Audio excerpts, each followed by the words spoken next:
This is a representation of my parents. My dad is Native American, has a strong Native American heritage. My mom is German American, was born in the US, and her whole family has a very German heritage. My parents divorced when I was very young, and I know my dad, but we don't have a very strong relationship, and so I don't know a lot about the Native heritage of that part of my life, but I was raised by my mom and my mom's family, and so I know a lot more about the German heritage side of my life. That being said, my mom would try to get me the best opportunity she could think to get me in school, and so growing up in Freedom, Wisconsin, I was signed up to be a student who was Native American, who had Native American heritage. And so at my predominantly white high school and elementary school, that meant that throughout my education, I was pulled out of classes similar to the students who had grown up on Native American reservations.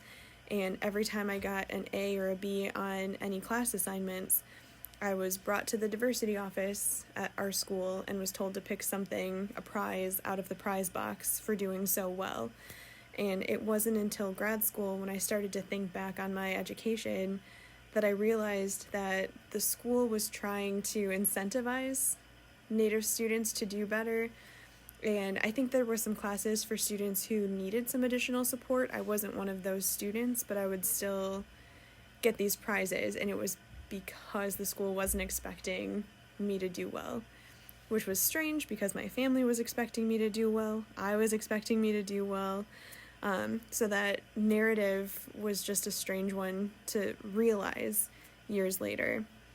I was also in gifted and talented classes, and so it didn't make sense that I was also at the same time essentially being rewarded for my mediocrity.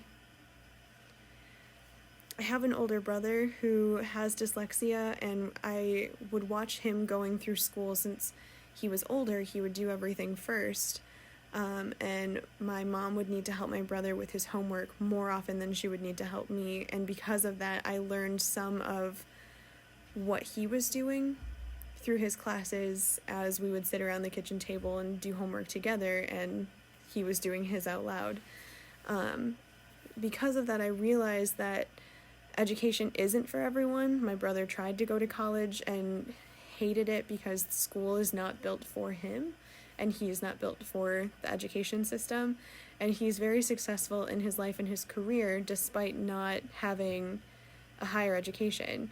And while I'm going through my college education, my master's program, now my PhD program, my brother has been there to cheer me on through all of it. And we have very fantastic educational discussions about everything that I'm studying, even though education wasn't built for him. And for me as an educator, that baffles my mind that I could succeed so well because of the way my brain is wired, and he wasn't able to because of the way his brain is wired, when the system should be able to educate both of us.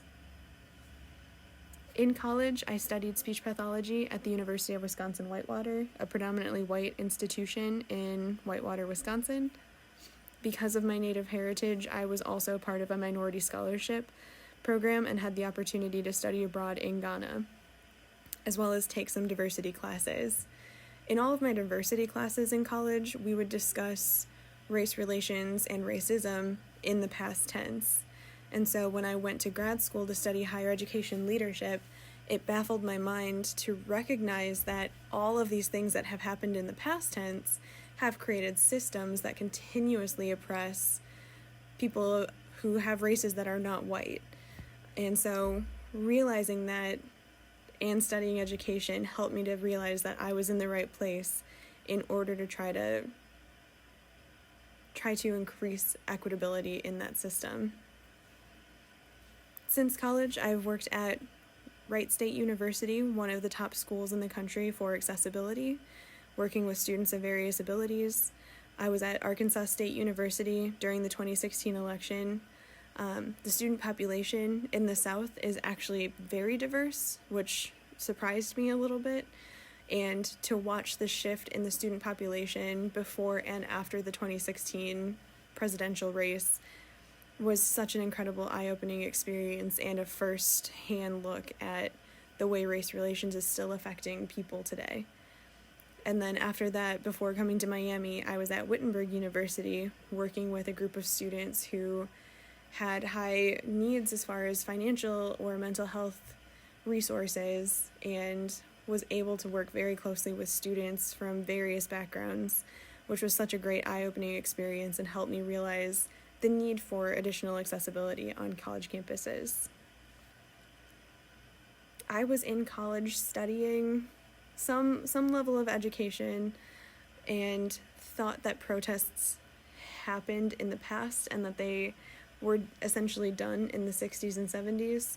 And then in my senior year of college, there were teachers' union strikes in the state of Wisconsin, and I was able to see firsthand protests happening. And over the past 10 years, there have been numerous protests for different and various groups of people essentially working to ensure that everybody from whatever background has the same access and spaces as white, cisgendered, male, able-bodied humans. I do all of this because my family and friends are very diverse. I have many younger cousins. I have many chosen family members who don't look like me, don't have the same access to things that I've had access to, and I want to work on ensuring that they have the ability to access education if they want it. And if they don't, that they have the ability to create sustainable lives and careers regardless of education, because I think that that is very important. Regardless, as long as everyone has the ability to think critically for themselves, that's what we need to have. And so I think of my family and my friends as the reason why I do the things that I do. And what I do is to try to ensure that education policy is created so that everyone has as equal or equitable access as possible to an education, to a solid education that will actually benefit everyone. So I use the analogy of King Arthur at his round table because I believe strongly in no voice being overpowering to any other voice, and that everyone really should have a seat at the table when creating education policy.